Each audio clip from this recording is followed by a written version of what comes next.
about their best. Winners go home and fuck the prom queen.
long time. Yes, ma'am. A lot of water under the bridge. Some of the old songs, eh? Yes, ma'am.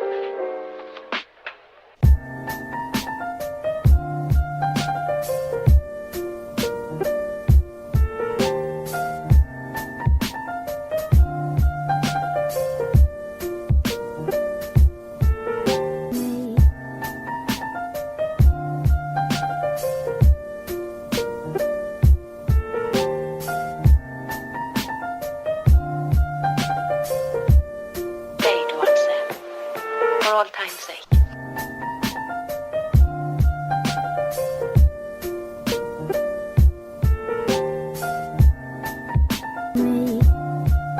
Just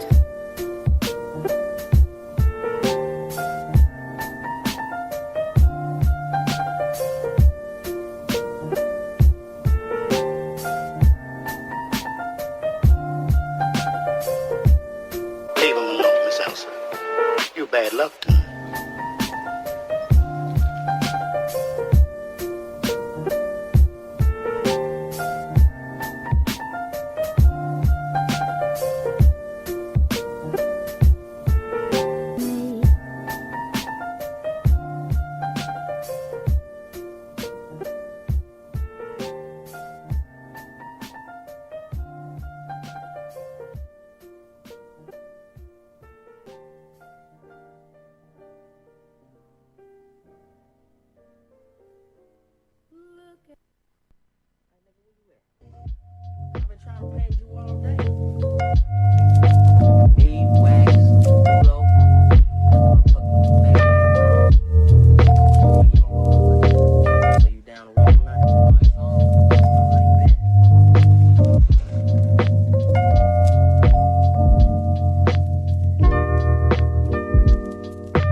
week's edition of Think Big. I'm your host, Akia Garnett. Thank you so much for tuning in. I know for sure that you're going to enjoy tonight's show. You know, it's one thing to have a heart to help others, but it's a completely different thing when you can find a way to help others and also share that experience.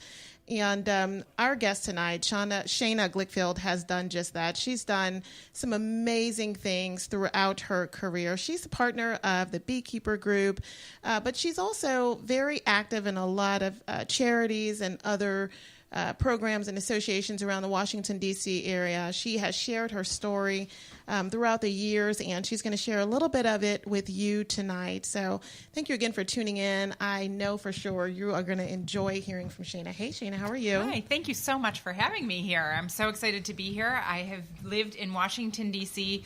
for over 20 years, and you brought me to a pretty famous studio that I have walked past so many times and I've never been inside of, and this itself is a new experience that I can't wait to talk more about. Oh my gosh, I'm so glad that you were able to come inside. Yeah, no, this is so cool. Thank awesome. you. So you are our partner of the Beekeeper Group. Can you tell us a little about that? Sure. So the name in itself brings on a lot of questions. Right. We don't actually keep bees. We use beekeeping as a new model for grassroots or online community building.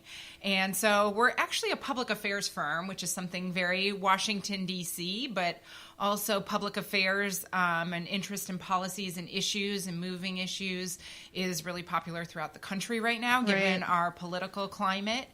Right. So Beekeeper Group started in 2010, so it's been 7 years now, which is crazy to me.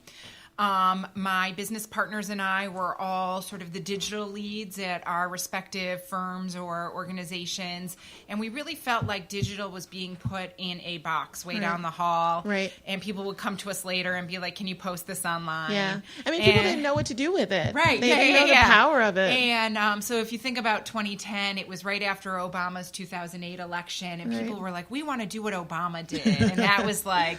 We joked, okay, we'll just hit the viral button. Or it was like clients coming to us and being like, I want to be purple. Right. And not really knowing what it really meant to go digital or be online. So we decided to start an agency where online was very central to what we did for our clients who are corporations, nonprofits, but mostly trade associations here in D.C. who really want to build communities around people who care about the same causes and issues. Right. So how do you break that down for someone that doesn't know anything about your market at all? No, it's certainly not easy. My parents still don't understand what I do. Right. And, but the way I explain it is a lot of people are familiar with PR as an industry, public relations. Mm-hmm. And so the way I think about that is when someone's in PR, they promote a brand or a product. And we do that for messages or causes or pieces of legislation. So we can see this happening around the world for everyone, like our clients, which can be, a big company that wants to talk about healthcare policy, to a nonprofit like we work with, like, for example, some patient organizations like the American Heart Association or the Alzheimer's Association, where they want to get their patient community voices out there. But we really look at even, real authentic online communities, like even the Black Lives Matter campaign. Right. What did you all do for that? We didn't do anything for them. They're not a client, but we look at them as a way of, like, they're doing things really authentically, and what can we learn from that type of online community building that we can carry into our client campaigns. And we actually did get to see, we had a conference last summer, and we did have someone from Black Lives Matter come and speak at our conference. She was on a panel with the chief field officer for Autism Speaks, and they both talked about how you build a movement online. And so we're just looking at all different kinds of campaigns and what we can learn and what we can bring to our clients from what we're seeing in trends.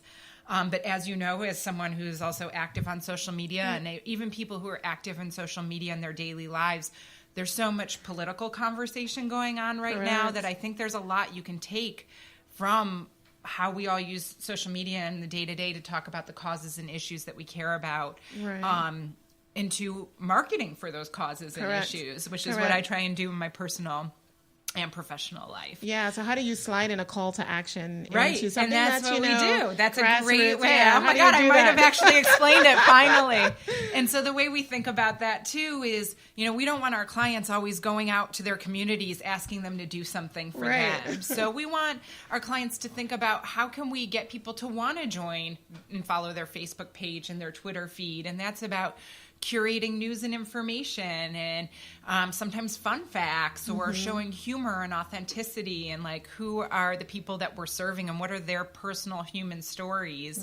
And then, every fourth piece of content we say should be an ask. And that's a model I follow from the sort of infamous marketer Gary Vee. And his latest book is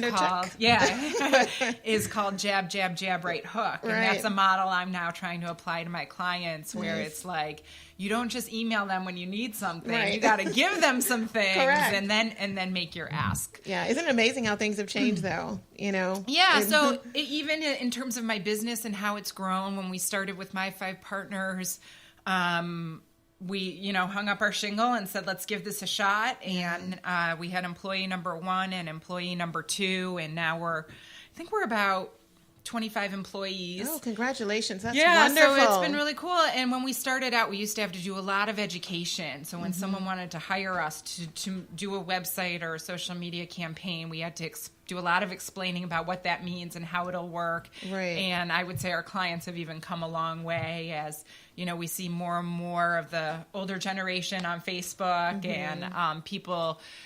Now even our shift is explaining why your website needs to be mobile friendly and visual and things like that. So getting people to shift to how people consume on smaller and smaller devices is a big thing we're working on. You say 2007. That means that your firm has certainly evolved over the years. Yes. What's your specific role that you play today? Yeah, so one of the challenges, I think, of starting a company that I learned, I say I'm an accidental entrepreneur because I never really went out to start a business. It's just the industry was changing, and I felt like I could do something better than other people, the old legacy firms were doing. So I didn't want to go on my own. So I was lucky to start with a couple colleagues.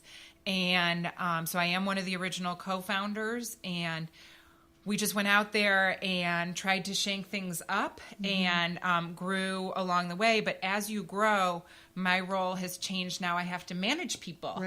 And I have to do sales. And I didn't have any experience in sales and business development. Wow. And Did it make you feel kind of sleazy? Nobody warned me about that. Yeah. It's interesting when you have to rainmake, right? Yeah. And that was like really challenging for me at first because I had a big network and a big reach, but asking people for their business was really challenging for me.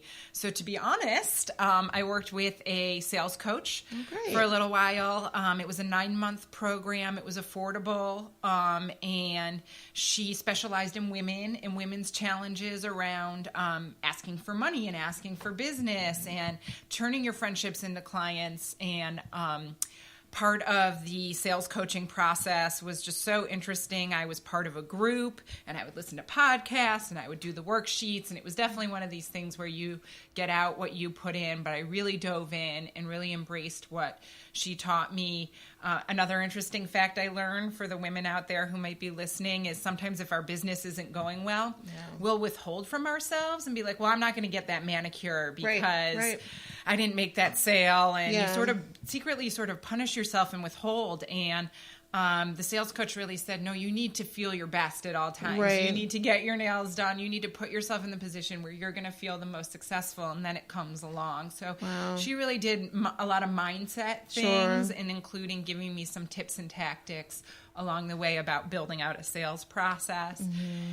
And so, even in investing in myself in the sales coach really was a worthwhile investment in the long run. So I would encourage other women or anyone who's getting a business started to, if sales is a challenge for you, go out there and find, read those books, find a coach, do what it takes, because if you don't have sales, you don't have a business. Right. I mean, and so did you subscribe to the notion, or did she subscribe to the notion of paying yourself first?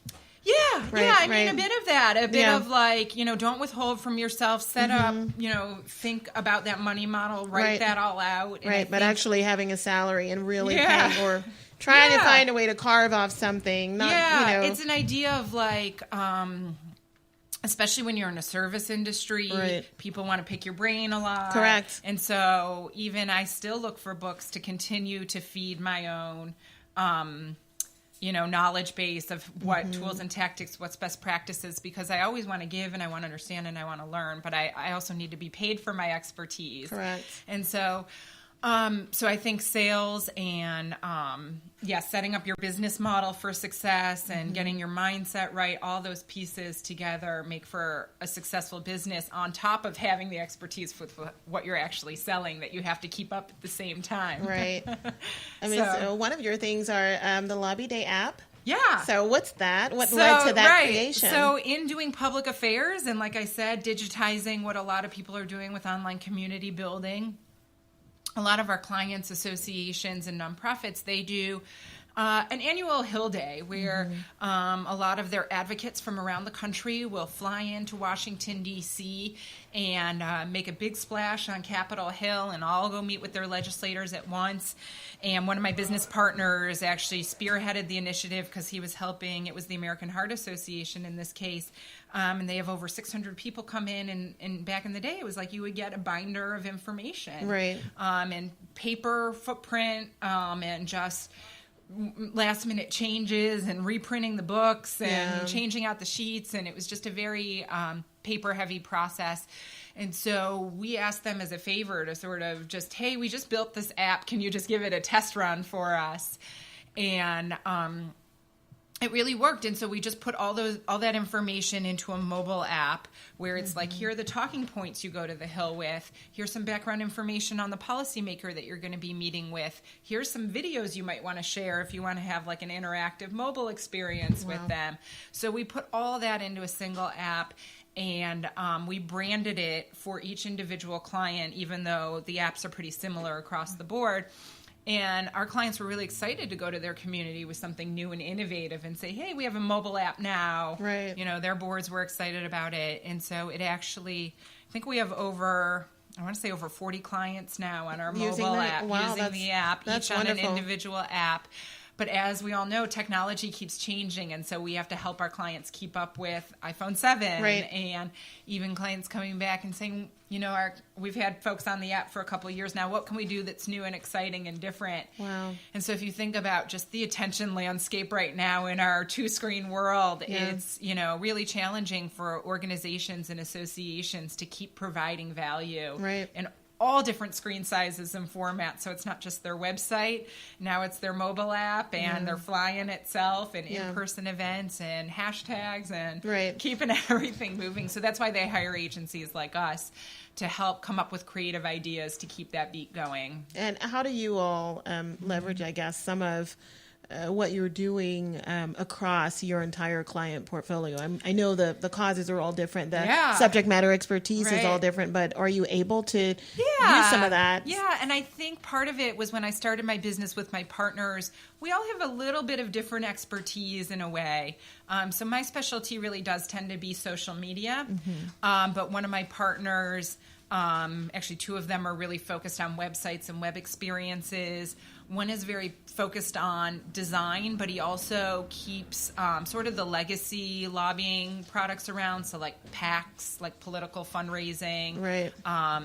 And letter writing campaigns, even going back to things like that. So he thinks about that. Another partner thinks a lot about online advertising, which is a whole other field on top in the digital space. Right. So whenever I feel stuck, I go to one of them. That's why I love having business partners who have different expertise, so I can go to them for new and fresh ideas. And just, looking at what is new in the space and looking what big brands are doing for marketing campaigns to say what might be next in the advocacy and communication space that folks are doing for big brands. And so even now, we're doing a lot of shifting to more live, live streaming. People want more authentic communication. So pushing our clients to do more Periscope, Facebook Live. Are they frightened to death? Very frightened. And doing that in new and unique environments, including on Capitol Hill, and even preparing, I guess, policymakers for going live as we see more and more. And then also, what other trends are we seeing? Even people are starting to ask about Snapchat a bit. Is this a place we need to go? And we're just getting them on Instagram because being visual is something fairly new. Right. But, things can change overnight in terms of what's hot tomorrow. So it's, you have to stay ahead, even though that Snapchat, it's still, developing, and there's still a lot of talk out there as to how far it's going to go. And does it really have teeth to last for a long time? I think the jury is still out on Snapchat, really. So it's more like we look at that for younger generations. So only if a client is doing something where their target audience is really a Gen Z, which we do have some clients in that space, where even some of these old associations that have been around for maybe even, almost 100 years, they're thinking about what is the value we provide to the next generation who's used to getting information in a different format. Maybe we do need to be on Snapchat. Right. Yeah. So why is your work so important? I think, like I was saying before, in today's political climate, where information is traveling more and more peer-to-peer, we do have an issue with, misleading facts, alternative facts. We say we're living in a post-fact world now. So people really are going to be relying on these trusted institutions like nonprofits and trade associations for what is the real information that I can count on. And so we want them to be more vocal in the channels that people spend time. So, I always say to my clients, you posted a new document on your website, but if you haven't told everyone about it, they're not sitting on your website hitting refresh, hoping to see it. And if it's, in Word, a PDF, or it's a text-heavy document, like a white paper with new research, we want to make that an infographic. And we want to pull quotes out and put faces. Who's telling this story? Who did this research? And talk more about, in a visual format, how can we communicate this new research or these stories in a more visual format? And so that's why I think folks need Beekeeper Group right now is to help with this digital shift and to be strategic about it, because I know everyone's budgets are always really tight. Not everyone can do the whole big campaign, but what can we do? And there's a lot of opportunity in the digital space to do more with less. Right. Now, would you say a lot of your clients have both print sort of presence and also social presence, or are they mostly moving towards social? I would say both. And I think they're really thinking now about where print even goes anymore. And I think the challenge is the multi-generation right now, where they still need to service their older generation members who expect and have been getting their magazines or publications for a long time. But the way we think about it is repurposing. So using the content in those publications for social, so you're not recreating the wheel every time you're going on a digital platform. But what can we take? I think of it as the hub and spoke. So if the website or the publication is the center, we have all these spokes that we can do things with just that one piece and get it out there in new and unique ways. Great, awesome. And so you talked a little bit about the genesis of your business, but what really led you to this work that you're doing? Oh, it is a long, windy road. No, I was passionate about different issues and causes. Even, I'm from Michigan. You can probably hear a Michigan accent. Just a little. Even though I've been gone for 20 years. People in D.C. are still like, where are you from? And I moved here for an internship in the 90s. And D.C. was very different in 97 when I got here. Absolutely. And I came here for an internship at an environmental nonprofit in their policy department, and email was still fairly new back then. And communicating with the Hill email was new, and we were using fax machines. And I learned a lot, through the typical DC internship process, and worked at a couple different nonprofits, doing more on the ground lobbying, just because that's how people got messages to the Hill. Primarily in that time, and it was an amazing experience. And I worked for underfunded nonprofits, which I think was great experience because they threw me right on the hill, and you know, they didn't have the resources for a lot of senior staff, so I got to have amazing experiences early on. And then I did the typical DC thing. I went to law school, right? And I think I felt like that's what people did. A lot of my friends were going back to grad school or getting further education. And I felt like a lot of people on the Hill had a law degree. And so I thought I would do that. And so I did move to Philadelphia for a couple of years and went to law school at Temple. And sort of knowing I would come back to DC and get back into policy work. So law school, I wasn't on that super competitive track where I needed to get a big firm job. And well, that must have been a relief. Yeah. It took a little bit of the edge off. Right. And I did end up coming right back to DC and wanting to get back into the policy world, and ended up getting a job at a legal contracting job with Verizon while I was job hunting in their legal department. And because they're a big company, they can afford to hire, at least back then, before the economic downturn, because that was like 2003, 2004, entry-level lawyers. And I was helping them with FiOS deployment before FiOS even had a name. And I was really excited because I thought it was a gig in like technology policy, which I was really interested in because I went to law school during the Napster debate. And I thought, this is going to be so big. The internet is moving so fast and policy moves so slow in Washington. Like, how are we going to reconcile this? And sure enough, we still haven't solved like the music on the internet issue. But I came back to DC. I worked on FiOS deployment, and then I worked at a public affairs firm that happened to have an internet department, but I was more doing public policy type work. And Verizon was one of their big clients. So I did a lot in the telecom space for a couple years with them being online. And I mean, well, you were the first one to kind of hybrid between PR and technology, right? This small agency, they were doing sort of more, typical lobbying type stuff. And they did also have an internet department that was building websites. And I was really, this was when social media just came, blogs were really popular. I think right when I was getting into this, Twitter first came out, and I was so excited about Twitter.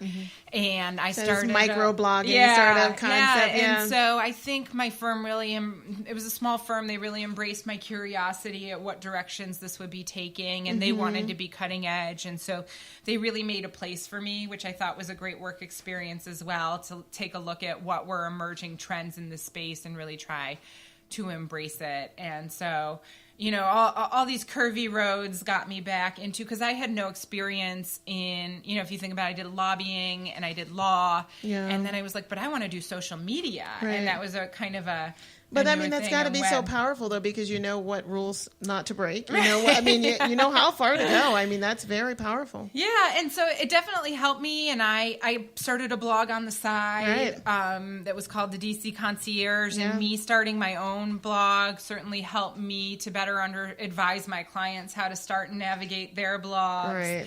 And we're going to talk a little bit about that later. Specifically, how you got the name.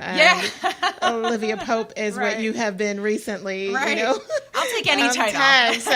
I'll take any flattering title. For Capitol Hill, though, I mean, you're not a stranger there, and you just talked a little bit about some of the things that you've done on the Hill. But what other roles have you played on the Hill? Yeah, so that is the one glaring omission in my otherwise very Washington resume, is I never actually was a Hill staffer.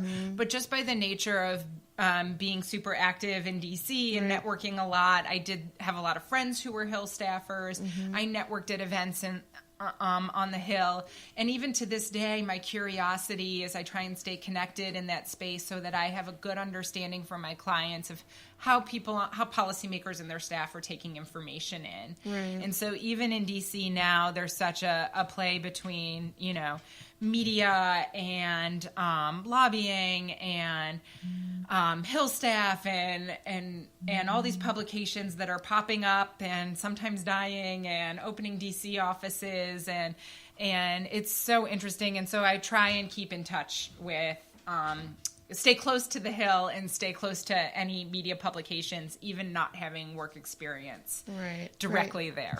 So I hope you're enjoying this conversation. Stay right there. We'll be right back with Think Big.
you so much for joining us for the second half of Think Big.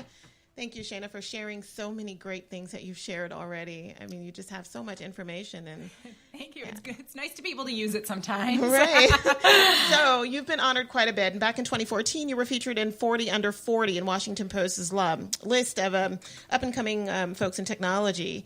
What's that all about and how'd that feel? 2009 was the Washington Post, and then 2014 was the PR Week Award. Yes. And, the awards are amazing to get. And Washington Post was actually just a journalist who had been following a lot of women in the space. And that was really exciting. Of course, technology was very different then, and there was a lot of actually pushback on that list over whether the women who were featured in that article were actually technologists. Wow. But technology comes in new shapes and forms, and social media was a very emerging platform, and being experimental online, I would argue, gives you some room to be considered a woman in technology. And the PR Week Award being 40 Under 40. Number one, I got in just under the line before my 40th birthday. And that must have felt good. Yes, that felt good in itself. Of course. And then just being recognized in, I think, a competitive environment in, PR. And also, I don't naturally identify as doing PR again. I think of it as online community building. Mm-hmm. And, communications via digital channels. And I think one of the reasons that I was recognized and why my firm was getting a lot of attention from PR Week a couple of years ago is, if you notice, the way brands and products are marketing now is very cause and message oriented. If you think about like the Dove Real Beauty campaign, right, or the Always Like a Girl or anything. And we even just saw Pepsi try and hook into that and did it very poorly. But some companies have been able to do that well. And that's a way we've always been communicating. Right. And that's always been our strategy is to think about emotion and hook and authenticity and what will resonate as a campaign to want to make people get passionate about a cause or issue. Wow. And so it was great to be recognized. And now I need to think about what's next to apply for, if there's any 50 under 50s or anything like that. I don't think I've seen any of those yet. Yeah, no, I know. I don't think I want to look for those yet either. I think that's going to be it, unfortunately. All right. So you were also named a Real World Olivia Pope by Refinery 29. How'd that happen? So actually a friend of mine knew the journalist writing the story, and that was an honor as a Scandal fan. I love Scandal. And I love to just say it's handled. And even though I wouldn't say I handle those kinds of crisis situations the way Olivia Pope does, just the nature of the news cycle and social media now, I think a lot of people who are in the communications, marketing business need to be familiar with crises because, things happen really quickly and you need to be prepared for any media moment, whether it's an opportunity or a crisis. Right. And so in that way, the Olivia Pope resonates with me. And then I think just doing consulting, and anyone who's in consulting, the Olivia Pope thing resonates in just you need to make things look very smooth on the surface. Correct. And to your clients while you're scrambling in the background and have a team behind you that's helping to solve these problems. And so for that, I definitely resonate with Olivia Pope. In that way. And so for, I think a lot of Washington communicators, it probably resonates as well. So then the Awesome Foundation. I love the Tell Awesome us about Foundation. That. Yeah. So for folks who are not familiar with the Awesome Foundation, it's actually global. There's chapters all around the world. I had the honor of being a trustee right when the DC chapter opened. I think that was about 5 years ago now. And the Awesome Foundation is micro-philanthropy. Right. And what it is in all these different cities around the world, 10 people get together every month and each kick in $100 cash and give a $1,000 grant to something awesome that benefits their community. And so in DC, we've given grants to everything from like a farmer's market in Ward 8 to a flash mob orchestra that goes and plays in places where there's expectations of silence. And you should definitely go on the website. Awesome. How often are the grants given out? Every month. Every month. So the Awesome Foundation globally has given out $2 million in grants around the world. That's awesome. Which is amazing. Kudos to the Awesome Foundation. And locally in DC, we've given out over $40,000 in grants. And I think one of the reasons it's so awesome is it's a small grant, and so one of the criteria for winning the grant is the $1,000 has to make a difference and an impact. And so if people are really specific about how they're going to use the money, that's what really wins the grant. And then they literally get a paper bag full of $1,000 cash. And the way that they're accountable for that money is we invite them to come to the meeting next month and tell us how it went. And it's amazing how many people who are grant winners come back and end up serving as trustees later on because they pay it forward. And one of the reasons I loved being involved was reviewing the applications and just having my finger on the pulse of like all the cool things going on in the community that I may or may not have known about. In fact, one of the things, we gave a grant a couple years ago to the Funk Parade, which is a big U Street festival coming up May 6th, actually, if I can plug that. And they were an early grant winner, and it was such a big festival that we were worried if the $1,000 would make a difference. And they had a really compelling application that's not too hard for people to fill out. It's just 5 questions. And now I still keep in touch with them, and, it's great to see what the Funk Parade has turned into. That's awesome. And at the same time, we try and keep a really diverse board member of trustees so that we have artists and professionals and media people all debating what actually constitutes awesomeness, which is a very philosophical debate. Of course. And, I encourage people to check it out. And if anyone's interested in being a guest trustee, I'm actually looking for my next, and sponsoring, since I have been involved for so long, I really want to see some new, fresh ideas and votes come in. So I would love to have someone go in my place, and I'll give the money, and they have to give the vote, the time and the vote. Oh, that's a great thing. So you'll share a little bit more about that in terms of how people can find out about the Awesome Foundation at the end of the show. But you also have this thing around Safe Shores. Oh, yeah, Safe Shores. What's that? What's that about? So Safe Shores is actually a nonprofit here in D.C. that has been around they just had their 20th anniversary. And definitely a heartstrings organization where they are helping kids and adolescents in D.C. who are victims of physical and sexual child abuse. Sometimes they're witnesses to extreme violence. And so it used to be when child abuse was reported, a kid might be taken away in a police car and treated like they were a criminal and have to tell the story over and over to different cops and defenders and court and all these different things. And it was really, really traumatizing for the kids. And Safe Shores has really disrupted that. They're a children's advocacy center, so they put the kid first and foremost. They bring them to a child-friendly environment. They work with social workers. They only have to tell their story once, and they get ongoing therapy afterwards.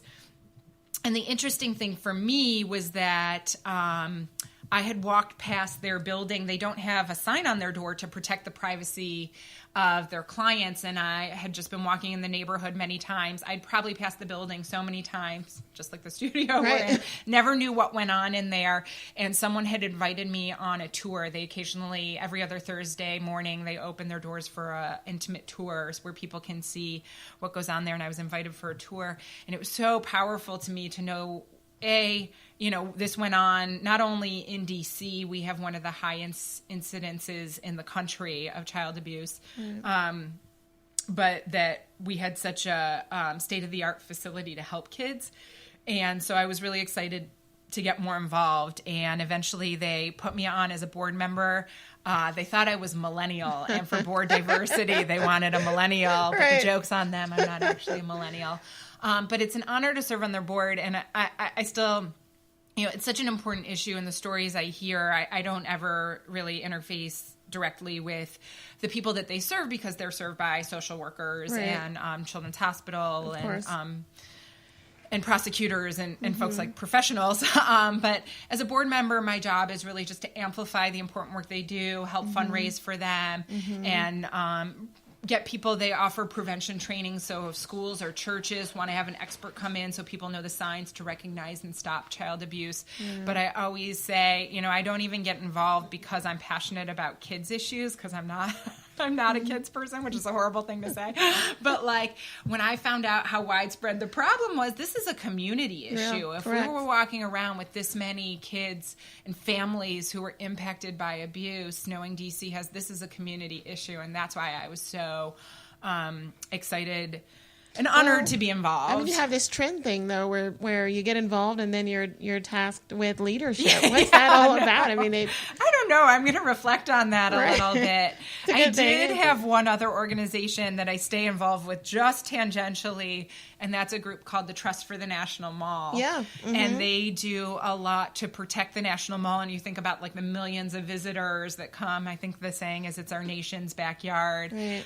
But even the National Mall has to fight for funding from the National Park Service just to maintain hopefully it. They'll be fine now. They're putting meters in. So, right. It's a Park Service, but they're going to collect some dues real soon. But there's a ton of really exciting updates coming to the National Mall, and I would love to see it to be more of a destination for locals in DC, to treat it more like the way Central Park is in New York, just a state-of-the-art park that locals go to and not just tourists. And so I love being an ambassador for them, just on social media and sharing what they're doing on the National Mall. And they did There's something magical about the National Mall, though. I mean, I'm from here, born and raised, and I worked on Smithsonian for quite some time, but there's never a moment where I'm there that I'm not in awe and excited about that place. It's just wonderful. Yeah. So luckily I've never been roped into anything more than some social media, and I did serve on a host committee for them. They do an annual ball on the mall as a fundraiser, and I think that's coming up as well. So wanting to get people to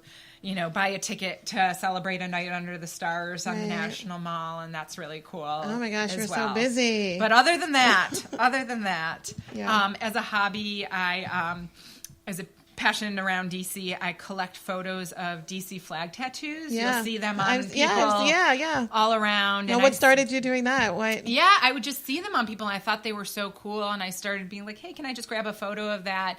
And then it really moved into a collection, and I got one, which I can't show, and my husband has one, and then sometimes it's so cool to see the different spins people put on them. And right now I'm in the process of migrating it from a Tumblr where I started it to an Instagram, but I think I probably have close to 100 photos of everyone's different DC flag. Oh, that's awesome. In tattoo format. I think this new flag, it's not so new anymore, but it's just, people love it. People love it. Yeah, it's very nice. It's a passion. Right. So, I agree. So, okay.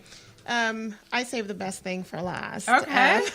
You share insights into what it's like to be the granddaughter of a Holocaust survivor. Yeah. I was fortunate enough to see Elie Wiesel in person at the Holocaust Museum for a special interview. And I stumbled across your blog entry and how you honor him. Can you share insights with us? Yeah, thank you. That? It is a special cause to me, and this is my grandmother is a Holocaust survivor, and she's still alive. She will be celebrating her 95th birthday next month, and she was in the concentration camps for about 5 years. And my grandfather, who passed away probably about over 20 years ago now, but he was also a survivor, and they met just after the war in the displaced persons camps and got married and started a life here in the U.S. But now that I'm older and I think more about my history and, those legacies, and given my experience in the social media and digital space, and, with Elie Wiesel's recent death and my grandmother's not going to be around forever, I really am trying to think about ways that we can use these digital platforms and social media to carry the legacy forward, whether it's their stories or having, I even think about how I can better self-identify online as a Holocaust survivor's granddaughter, or we call it third generation.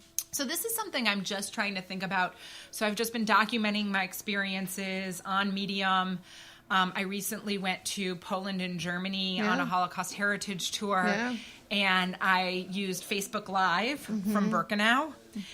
And I'm sure other people have done that before, but I thought it was really powerful, at least for me to tell my story to my Facebook community and to use that forward. So I'm really trying to just be vocal right now to my immediate community, but I'm definitely thinking more about how I can use these platforms and how other third generation and now fourth generation of survivors can better carry the Holocaust stories forward. Right. And again, in our crazy political climate. And staying connected and educated on the history so that it doesn't disappear and become, fiction. Yeah. Or was this questionable? Did this really happen? These are the I can't believe that these are the conversations that we're having. There's so much documentation, but so necessary to, just make sure that people remain informed. And the Holocaust Museum does a really good job. Absolutely. And they have a mobile app, and they're great about, getting a lot of tourism there. Right. And I want to think about ways, personally, to get more personal stories out there for people who don't go to the museum, but people who are active on Facebook and active on Twitter. And so I always post selfies with my grandmother when I get together with her. And it's fascinating to see the response I get. Mm-hmm. And so I've seen comments in my Facebook feed. First of all, the engagement I get just skyrockets when I tell those stories. So that means a lot to me that people are listening. And I have a pretty diverse community. When I was growing up, I lived in a predominantly Jewish community or an enclave of a Jewish suburbs of Detroit, but Jewish community. So the Holocaust stories were more frequent or, not so unusual. But now, living in D.C. and having friends from everywhere, all different backgrounds. It's really powerful to see when people leave a comment, they'll say something like, wow, I showed this picture to my kids so that they could see a real Holocaust survivor. Or, thank you for reminding us that what's history to so many is still real life. So I get these really powerful comments and I'm like, oh, wow, we can really make a difference when, if I can do this, how can I scale this so other, 3G and 4G children of survivors can start sharing these stories online. And so I think about it. I don't know if it's a mobile app, if it's a website, or it's just, getting better about. Maybe it's all of those things. All of the things about how we carry these stories forward. But stay tuned. Because I hope to be a part of carrying the story forward on a grander scale. Wow. Thank you so much for sharing that. We have a couple minutes left on the show. You have done a great job at creating synergies between your personal and your professional brand. And I know people want to be able to master that concept. As we close out today, would you be able to share a couple tips for people who are listening and saying, I've got all these things going on too, but I don't know how to make them all work together like Shayna has done? Yeah. So I'm big on merging a personal and professional identity. There's a guy who is active in the HR space. He calls it profersonal. He coined the term profersonal. And, if you think about the old way people went to work and then they went home and there was a big division between work and home life. But today, we work on our laptops, we work from our couch, we work in the evenings. And so there's just a blurrier line in our lives. And so I think that should cross over into your social media life. And the concept I like to think of is just working and living out loud. So everything I do, if I make a donation to a nonprofit, I'm sharing that. If I'm going to a board meeting, I share that. If I'm coming here to meet with you and learning about this cool space and your awesome program and this station, I'm going to share about all that. And so, just really opening the loop. And, people say it's oversharing, but I think of the oversharing. I even share what you had for breakfast and a good meal sometimes. I'm still a fan of it. So I think it's that becomes your personal brand. And so getting used to incorporating that into your workflow. I think is so important. What articles are you reading? And being a curator and sharing that kind of information. And so just being awesome online and putting your passions into your online presence carries forward, and people will want to be a part of your community and follow those adventures. Thank you so much, Shayna, for being on the show. How can people find you online? Oh, boy. Well, on Twitter, I am DC Concierge. And on Instagram, I am S. Glickfield. So first initial, last name. And if you just Google my name, Shayna Glickfield, all those channels should pop up. Right. And we will have you on our website and Yeah. provide access to Shayna's profiles on our website so that you can find and follow her and stay connected to all the things that she's sharing, from the Beekeeper Group to the Awesome Foundation and Safe Shores and so on. And so on and so on. And particularly what you're going to be doing in the future around the Holocaust story. Wonderful. So again, thank you so much for being Thank here, you. Shayna. It was so fun to be here. You've been watching Think Big. Thank you so much for tuning in. We'll see you next time.